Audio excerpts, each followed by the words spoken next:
Hello friends. आज मैं इस वीडियो में ईरान, इजराइल और अमेरिका के बीच जो युद्ध चल रहा है, जो जंग चल रही है, जो वॉर चल रही है, मैं इस वीडियो में अभी तक क्या डेवलपमेंट हुई है और किस तरीके से किस कंट्री ने क्या प्रोग्रेस किया है, a kind of summarisation of entire the event which happened for last 10 to 12 days I will try to explain in this video. तो आप इस वीडियो में मेरे साथ बने रहिए और इसमें मैं कोशिश करूंगा कि आपको एक summarise status of current situation I can explain.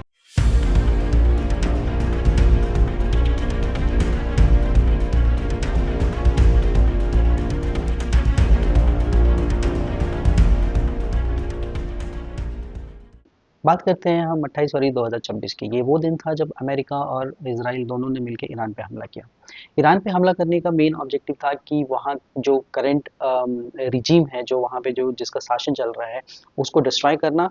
और अमेरिका चाहता था कि वहाँ पे वो अपना एक तरीके से अपने सपोर्टिव लोगों का एक तरीके से सत्ता बनाना, और उस हिसाब से जैसा अमेरिका बोले वो वहाँ के लोग उस तरीके से काम करें। एट द एंड अमेरिका वो want the reserve oil from Iran to be use by them, right. जैसे उसने वेनेजुला पे किया, अभी सेम सिचुएशन उसने ईरान के साथ किया है। उसका ऑब्जेक्टिव भी यही था, क्योंकि अगर आप सोचिए, ये जो पूरी वार थी इसका बैकग्राउंड ये था कि ईरान के पास न्यूक्लियर वेपन है। ईरान जो है वो न्यूक्लियर वेपन बना रहा है और वो बाकी देशों के लिए खतरा है। तो इस रीजन से उसने क्या किया कि एक तरीके से फॉल्स अटैक करके और ईरान में अपना एक तरीके से गवर्नमेंट और अपने मनपसंद गवर्नमेंट को रन कराने का पूरा प्लान इसने बनाया। So ideally this strike happened on 28 फरवरी, जहाँ पे जो ईरान के जो मेन सत्ताधारी थे, जिनका नाम था अयतुल्ला अली खमेनई, जो सुप्रीम लीडर थे, अमेरिका एंड इसराइल ने मिलकर उस दिन उनको 28 फरवरी को मार गिराया। उन्होंने एक स्ट्राइक किया, मिसाइल स्ट्राइक किया, जहाँ पे कई कमांडर और टॉप लीडर्स अवेलेबल थे। और वहाँ पर उनके साथ खमेनी के साथ साथ ऑलमोस्ट 40 या 60 लोग और भी मारे गए थे, जो कि पूरे ईरान के एक तरीके से चीज़ों को रन करते थे और चलाते थे। इस स्ट्राइक के बाद अमेरिका को कॉन्फिडेंस हो गया कि अच्छा, अब क्या होगा, वहाँ जो गवर्नमेंट चल रही है वो गिर जाएगी और अमेरिका अपने हिसाब से वहाँ पे लोगों को खड़ा करेगा, वहाँ की गवर्नमेंट रन करेगा एंड चीज़ें आगे चलेंगी। बट सिचुएशन क्या हुआ, ये उसके बिल्कुल अपोजिट हो गया। अपोजिट क्यों हुआ, उसके कई ऐसे रीजंस हैं and I will tell you one by one. तो इसे हम इस तरीके से समझते हैं। अमेरिका ने सबसे पहले क्या सोचा कि अगर हम ईरान पे हमला करेंगे और वहाँ के टॉप लीडर को मार देंगे, तो उसके बाद जो वहाँ की जनता है, वहाँ पे ऑलरेडी जनता में पहले से थोड़ी सी आक्रोश थी, वो अमेरिका के साथ में हो जाएगी और अमेरिका अपने हिसाब से लोगों को वहाँ पे खड़ा करेगा और वहाँ के कंट्री को रन करेगा। Overall objective of America is always oil, because America के पास आज के डेट में हाई टेक्नोलॉजी है, हाई वेपन है, they are they have lot of money to run, तो highly economically they are very strong. America के पास एक चीज़ शुरू से कमी रही है, ऑयल रिजर्व की। तो ईरान को हिट करने का सबसे बड़ा मकसद यही था कि अमेरिका चाहता था कि हम वहाँ के जो ऑयल रिजर्व है उसको अपने कंट्रोल में कर लें और पूरे वर्ल्ड को हम अपने हिसाब से सप्लाई करें। तो ये सारी चीज़ें होने के लिए उसने वहाँ के सबसे जो सुप्रीम लीडर थे उनको मारा। उनको मारने के बाद वॉर स्टार्ट हुई और जो स्कूल की बच्चियां थी, ऑलमोस्ट 160 बच्चियों पे उन्होंने पता नहीं किस तरीके से मिसाइल गिराया, जिसमें 160 बच्चियों की मौत हो गई। और वहाँ की जनता जो थी वो इस स्ट्राइक से, इस इवेंट से काफ़ी परेशान होके, और now they completely start supporting Iran and Irani government. They want the war to be continue and they want to win this war now. Apart from these impact, ये भी था कि अमेरिका ने ईरान का एक आईआरएस देना करके ship था, नेवल शिप था, जो इंडिया से वापस जा रहा था एक इंटरनेशनल सेमिनार अटेंड करके, उसको उन्होंने मार गिराया। आइडियली वो इंडिया के टेरिटरी में नहीं था, but still people are condemning and asking Indian government to make some statement कि ऐसा नहीं होना चाहिए। सी, जब कोई हमारे धरती या हमारे क्षेत्र में नहीं होता है तो आइडियली हमें बीच में नहीं पड़ना चाहिए। सो इंटरनेशनल जियो पॉलिटिक्स यही बोलता है कि आप सबके साथ रहिए, आप सबका साथ दीजिए, एक तरीके से you have to support everybody, right. कई बार चीज़ों को थोड़ा सा अप एंड डाउन करना पड़ता है, कई जगहों पे आपको नहीं बोलना पड़ता है, कई जगहों पे बोलना पड़ता है। तो आइडियली जो हमारी फॉरेन पॉलिसी है या जिस तरीके से फॉरेन मिनिस्ट्री काम करती है, वो उन्होंने अपना काम ठीक से किया, इसमें कोई वो बात नहीं है। ये सारे अटैक से क्या हुआ, ईरान ने एक तो सबसे पहले अपना सेल्फ डिफेंस शुरू किया। सेल्फ डिफेंस के साथ साथ उसने अब वापस से स्ट्राइक भी शुरू कर दी है। सिचुएशन या प्रॉब्लम आप इसको इस तरीके से समझिए, जो ईरान का जोग्राफिकल लोकेशन है वो क्या है कि बाकी गल्फ कंट्री से एक तरीके से, छोटे छोटे गल्फ कंट्री से कनेक्टेड हैं। अमेरिका ने सबसे पहले क्या किया था कि कई सालों से उसने कई ऐसे गल्फ कंट्री को अपने फेवर में करके, पैसे दे के, कई जगहों पे उसने अपने एयर बेस और रडार सिस्टम सेट कर लिया था। जिससे क्या हो रहा था कि जो अमेरिका है वो ईरान पे, it's not possible that America can do strike from their own location to Iran, because it is quite far. तो उसने ये सारी सेटिंग पहले से एक तरीके से फील्डिंग लगा के रखी थी कि ये कंट्री है, जैसे आपका कतर हो गया, ओमान हो गया, सऊदी अरबिया हो गया, यूएई हो गया, इन सब जगहों पे उन्होंने अपने रडार और यूएस के बेसिस बना के रखे हुए थे। और अमेरिका ने वहाँ से ईरान पे स्ट्राइक शुरू किया। जब वहाँ से उसने वहाँ स्ट्राइक शुरू की तो प्रॉब्लम ये हुई कि ईरान जो थे उनको सबसे पहले तो अपना डिफेंस करना था। तो उसके पास बहुत सारे ऐसे ड्रोन हैं और बैलिस्टिक मिसाइल हैं और कई ऐसे मिसाइल हैं जिससे उसने अपना डिफेंस तो किया, लेकिन डिफेंस के साथ साथ उसने क्या किया, वापस से स्ट्राइक बैक किया अपने नेबरिंग कंट्री पे।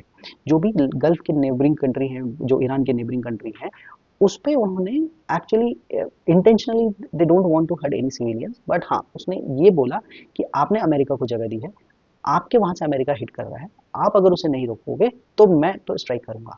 सो they start striking their missile, ईरानी missile from their location to their neighbouring country. तो उससे क्या हुआ, उससे जो भी अमेरिका के जो रडार थे वो एक तरीके से मारे जाने लगे। जो मिसाइल ईरान से आती थी वो कई अमेरिका के रडार को इतने बर्बाद कर दिए कि एक तरीके से आप ये बोल लीजिए कि कोई भी अब आने वाले टाइम में किसी को विजिबिलिटी नहीं हो रही है कि ईरान कौन से मिसाइल कैसे भेज रहा है, या जो ईरान के ड्रोन हैं वो किस तरीके से आ रहे हैं। अगर आप जोग्राफिकली देखेंगे तो जो इसराइल है वो बिल्कुल नीचे की तरफ है, जहाँ पे ईरानी मिसाइल को गल्फ कंट्री होते हुए वहाँ जाना बड़ा मुश्किल था, because of the setup which was done by America for these two detect this all missiles and drone via radar.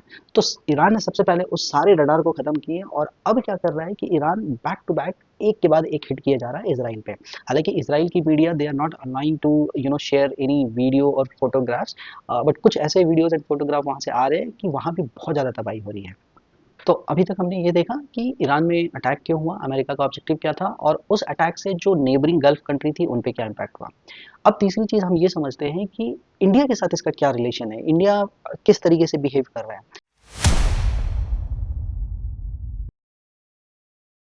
तो जैसे कि मैंने पहले बताया कि इंडिया और ईरान के साथ relation, it was diplomatically very good, I would से कोई ख़राब नहीं है। ईरान इंडिया की मदद करता है, इंडिया ईरान की मदद करता है, इन दोनों के बीच एक तरीके से ट्रेड भी होता है। बट हाँ, अगर मैं ऑयल की बात करूँ तो क्रूड ऑयल 2019 के बाद इंडिया ने वहाँ से लेना बंद कर दिया। ये भी चीज़ एक समझनी है कि इंडिया ने क्यों लेना बंद कर दिया। द रीज़न बिहाइंड इट कि आजकल अमेरिका ने ना कई ऐसे कंट्रीज हैं जहाँ पे बहुत सारे ऐसे रूल एंड रेगुलेशन लगा के रखा है जो कि आप उसके अगेंस्ट में नहीं जा सकते हैं। तो एक टाइम था कि अमेरिका जो ये न्यूक्लियर वार का, न्यूक्लियर वेपन का कई दिनों से और कई सालों से ये हल्ला करते आ रहा है कि ईरान के पास ये है, ऐसे है, वैसे है, इसको आगे नहीं बढ़ने देना चाहिए। उसी के कंटेक्स में अमेरिका आए दिन ईरान पे कुछ ना कुछ एक तरीके से पाबंदियां लगाते रहता है। उसी में क्या था कि अमेरिका ने कई ऐसे छोटे कंट्री थे जहाँ पे उसने ईरान से ऑयल लेने के लिए मना कर दिया कि अगर आप वहाँ से ऑयल लोगे तो क्या होगा कि उनके उनके पास पैसे जाएंगे और उस पैसे का वो ईरान जो है वो गलत उपयोग करेगा। तो इस तरीके से अमेरिका ने इंडिया पे oil purchasing, they band it. जब उसने शुरू में बैन किया, तो फिर इंडिया के पास प्रॉब्लम होगी कि वो कहाँ से ऑयल लेगा। Then they started taking from Russia. But उससे भी क्या हुआ कि वो इंडिया को जितनी रिक्वायरमेंट थी वो पूरा पूरा डिमांड फुलफिल नहीं हो पा रहा था, because ideally if you see, India is importing oil from almost 40 country from the globe. Major country आप देख लीजिए, सऊदी अरेबिया है, रशिया है, यूएई है, कतर है, इस तरीके से इंडिया लेता रहा है। तो अमेरिका ने ईरान से तेल लेने के लिए मना कर दिया, लेकिन इवन दो बाकी देशों से लेने के बाद सिचुएशन ये था कि इंडिया की रिक्वायरमेंट फुलफिल नहीं हो रही थी। तो based on some discussion and agreement, it was decided by Trump government कि ठीक है, तुम ईरान से ऑयल ले सकते हो, but you have to buy in limited oil. और उस चीज़ को उन्होंने, ट्रम्प ने 2019 तक के लिए एक्सटेंड किया, काइंड ऑफ कि हम तुमको वेव कर रहे हैं, तुम ईरान से ऑयल ले लो। ये चीज़ समझने की बात है कि देखिए, अमेरिका इतना पावरफुल है कि किसी भी कंट्री पे कोई भी चीज़ का बैन लगा सकता है। आप समझ सकते हैं क्यों? क्योंकि वो पूरा मॉनिटरिंग कंट्रोल करता है, उसके पास हाई टेक्नोलॉजीज है, उसके पास एडवांस टेक्नोलॉजीज हैं, उसके पास हाईली क्वालिफाइड वेपन्स हैं। नाउ वेनेजुएला को लेने के बाद अगेन उसके पास एक बहुत बड़ा ऑयल रिजर्व भी आ चुका है। तो अमेरिका के पास इतना पावर है कि वो किसी भी कंट्री को किसी भी गिवन पॉइंट इन टाइम, मतलब अगर मैं दो चार बड़े कंट्री को छोड़ दूं जैसे चाइना, रशिया, फिर भी रशिया के साथ उसकी तू तू मैं होते रहती है, छोड़ दूँ तो वो किसी भी कंट्री को ना कभी भी किसी तरीके से फोर्स करके रोक सकता है। तो इस तरीके से इंडिया ने अमेरिका ने इंडिया पे कई ऐसे बैन लगाए हुए पास्ट में भी थे, अभी भी है और आगे भी होता रहेगा, because India is not that much strong कि अमेरिका तो नहीं बन सकता, चाहे कोई कुछ भी बोल ले, विश्व गुरु बोल ले या जो भी बोल ले, it is not possible. Iran जैसे बड़े देश को उसने तो छोड़ा ही नहीं, तो इंडिया तो भूल ही जाइए, राइट। बट हाँ, हमें अपने डिप्लोमेसी के थ्रू हर चीज़ पे ये ध्यान देनी होगी कि कहीं अमेरिका जिस तरीके से आज ईरान को चारों तरफ से घेर लिया है, सारे गल्फ कंट्री में अपने चीज़ों को सेटअप करके, कहीं ऐसा ना हो कि अमेरिका हमें भी इस तरीके से कर ले। आइडियली देखिए तो पाकिस्तान में अमेरिका के बेस है, कल के डेट में प्रॉब्लम हो सकता है, and that's why Pakistan always get backup and supported by America, ठीक है। तो ओवरऑल अगर देखा जाए तो मैं ये कह रहा था कि अमेरिका ने इंडिया पे कई ऐसे प्रतिबंध और क्या बोलते हैं रिस्ट्रिक्शन लगा रखे हैं जिससे इंडिया ओपनली काम नहीं कर सकता। तो सेम वे इंडिया ईरान से तेल नहीं खरीद सकता था। बट हाँ, डिमांड को देखते हुए ट्रंप ने बोला कि ठीक है, तुम 2019 तक तेल खरीदो एंड उसके बाद वी विल री रिव्यू इट। 2019 तक इंडिया ईरान से तेल खरीदता रहा, लेकिन 2019 के बाद जो एक्सटेंशन था, जो वेवर मिला था इंडिया को, उसकी एक्सटेंशन नहीं हुई और वहीं पे स्टॉप हो गई। And from 2019 India was not buying any oil from Iran. India is buying oil from Russia, from Saudi Arabia, from Oman, from Bahrain, UAE. These are the country which supplying the majority of the oil to India. तो इस तरीके से India का Iran से oil खरीदना बंद हो गया, जिससे थोड़ी सी रिलेशन में कड़वाहट आई। बट ये भी था कि जब हम ईरान से ऑयल खरीदते थे तो ईरान और हमारे बीच रिलेशन ऐसा था कि हम अपने करेंसी उनको देते थे ऑयल खरीदने के लिए, और they are accepting our currency. See, जब भी कोई देश एक दूसरे देश से कोई चीज़ खरीदता है आज के डेट में, हर चीज ट्रांजेक्शन डॉलर में होता है, and this is also one of the major thing which America hold it throughout the globe, क्योंकि उसकी करेंसी आज के डेट में सबसे ज़्यादा एक तरीके से स्ट्रांग मानी जाती है, because all the trade is happening with that currency. तो अब हमारे लिए देखिए, हमें 100 रुपये खर्चे करेंगे तो मुझे $1 का सामान मिलेगा, राइट। अगर वही चीज़ मैं डॉलर में नहीं ट्रांजेक्शन करूं, मैं डायरेक्टली रुपए में करूं, तो मेरे लिए वो फिर जितना मैं रुपए लूंगा उतने का सामान मिलेगा। तो इस तरीके से क्या हुआ कि ईरान जो था वो हमारे रुपए को लेता था और हम उस रुपए को उनको देते थे, and then again when Iran buying something, they try to buy it like rice, pulse and other product from us. तो जो हमारा ट्रांजेक्शन होता था वो हमारे हमारे करेंसीज में होता था, and Iran is accepting it, and this is a good relation, shows a good relation between India and Iran, right. तीसरी चीज़ देखेंगे, अभी रिसेंटली एक जो नेवी शिप इनका ईरान का हिट हुआ था श्रीलंका के पास, वैसे ही एक और शिप वो अभी 5 मार्च से इंडिया के में आके रुका हुआ है, and due to this good relation only, right. I mean it is not like that कि हमारा और ईरान का रिलेशन खराब है। जो सिचुएशन इस तरीके से थी तो ईरान ने भी बोला कि भाई मैं अपने शिप को यहाँ हॉल्ट करना चाहता हूँ, क्योंकि अभी situation international borders water bodies में सिक्योर एंड सेफ नहीं है, तो I need your help, and India help them. India ने मानवता के नाते उसको अपने यहाँ पे रुका हुआ है, रखा हुआ है, राइट। तो India and Iran relation is not bad, not very good, it is neutral I would से, ठीक है। जब हमें उनकी ज़रूरत पड़ती है तो हम उनके साथ खड़े होते हैं, जब उनकी हमारी ज़रूरत पड़ती है तो हम वो हमारे साथ खड़े होते हैं। बट हाँ, एज आई सेड कि इंटरनेशनली डिप्लोमेसी में चीज़ों को थोड़ा सा बैलेंस करके चलना पड़ता है, इसलिए हम ओपन या अपफ्रंट आके इस चीज़ को नहीं बोलते हैं। एक और चीज़ ध्यान दीजिएगा कि इसराइल एंड इंडिया का रिलेशन भी बहुत अच्छा है, राइट। वेपन्स और बाकी जो टेक्नोलॉजीज़ हैं, इसराइल काफ़ी एडवांस है जो इंडिया को सपोर्ट करता है, and India use their technologies and weapon for their safety and security.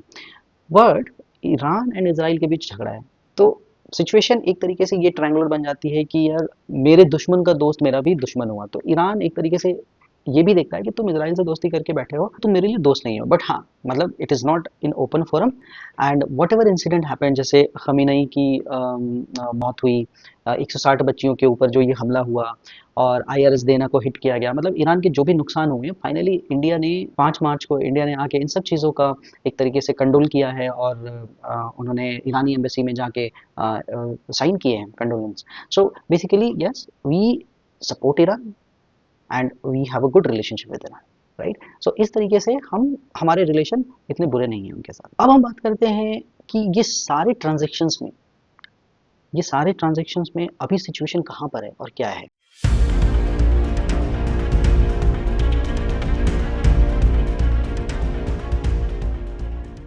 अगर आप देखेंगे, लड़ाई शुरू हुई थी न्यूक्लियर वेपन को बोल के कि ईरान के पास न्यूक्लियर वेपन है, और उस चीज़ को एलिमिनेट करने के लिए अमेरिका ने सारा कुछ किया। एंड जब उसने न्यूक्लियर वेपन के लिए एयर स्ट्राइक किए, मिसाइल स्ट्राइक किए, कई ऐसे स्ट्राइक किए, तो सारी चीज़ें आपकी पूरी वॉर फील्ड में बदल गई, and completely it is weaponised war हो गया। नाउ जैसे जैसे दिन आगे चलता गया, जैसे 7, 8, 9 मार्च दिन जैसे जैसे आगे बढ़ता गया, अब ये जो चीज़ था ये शिफ्ट हो गया इकोनॉमिकल वॉर की तरफ। क्योंकि देखिए, ईरान के पास क्या है, Iran is not as much as strong and powerful in terms of weapons and technology as compare to US and Israel, right.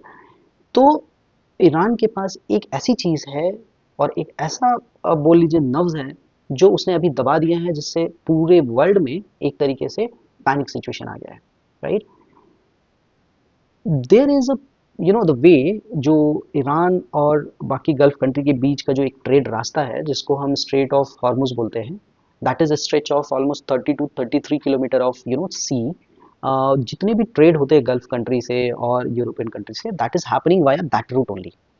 तो प्रॉब्लम क्या है कि ईरान ने बोला है कि अगर मेरे पे हमला हुआ, और जितने भी गल्फ कंट्री अगर ये जो अटैक नहीं रोकेंगे, तो मैं इस रास्ते से किसी भी शिप को जाने नहीं दूंगा।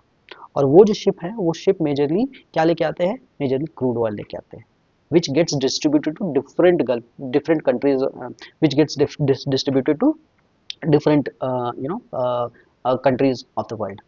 तो उसने वहाँ पे क्या किया कि उसको रोक दिया है, जितने भी ट्रेड शिप थे उसको रोक दिया कि तुम यहाँ से क्रॉस नहीं करोगे जब तक से ये चीज़ सेटलमेंट नहीं होता। उससे हुआ है कि ऑयल की सप्लाई बंद हो गई है, LPG गैस की सप्लाई बंद हो गई है और हर जगह अब एक दूसरा पैनिक सिचुएशन रेज हो गया है कि बिकॉज सी ऑयल, अगर आपका प्राइस बढ़ता है, क्रूड ऑयल का प्राइस बढ़ता है, सप्लाई एंड डिमांड, हमारे पास अगर ऑयल की ज़्यादा सप्लाई नहीं आ रही है तो ऑब्वियसली उसका प्राइस बढ़ेगा। जब प्राइस बढ़ेगा तो जितनी ऑयल की सप्लाई आ रही है, उसमें आपके जो भी व्हीकल चलते हैं, जो भी आपके एनर्जी और बाकी चीज़ें चलती हैं, उससे उसके उसके प्राइस बढ़ेंगे।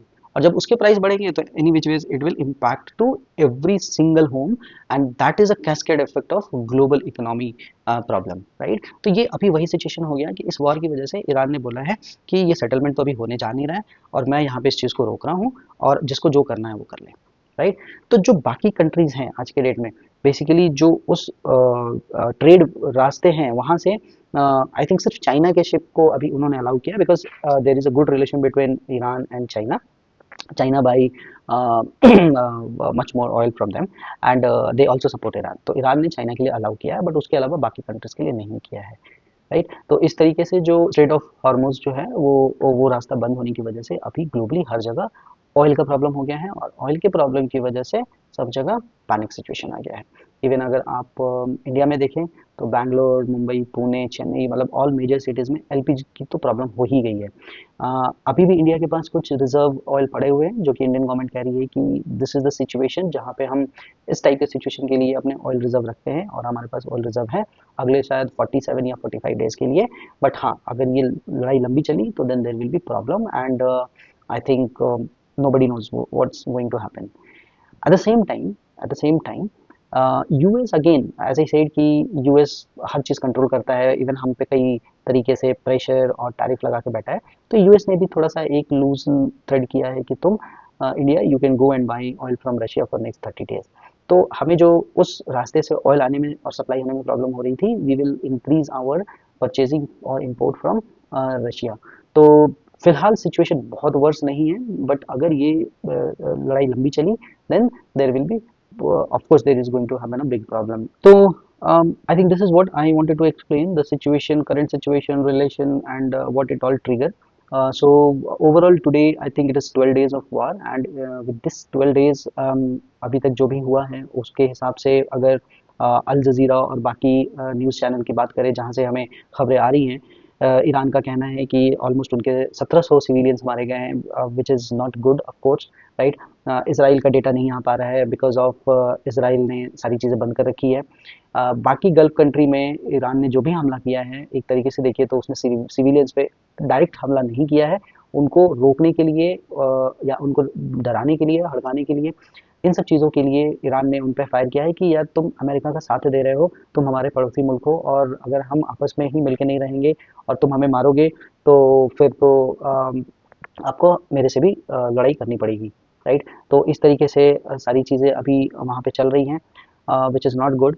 And I think as a conclusion I would say, जिस तरीके से अमेरिका बोल रहा है कि हमने जंग जीत लिया और हम सीज़ फायर करने के लिए, आई मीन अमेरिका भी सीज़ फायर करने के लिए अब बेताब हो रहा है, बट एक तरीके से देखिए तो फिलहाल ये जंग किसी ने जीता नहीं है। इजराइल एंड अमेरिका दोनों ने मिलकर जो भी तबाही मचाई हो पूरे वर्ल्ड में, पूरे देश में, ईरान ने उसका एक तरीके से डट के सामना किया है। तो एक तरीके से बोलिए कि जंग अभी ख़त्म नहीं हुई है, जो भी इन लोगों ने तबाही मचाई है, ईरान एक तरीके से अभी पलटवार कर रहा है उस पर।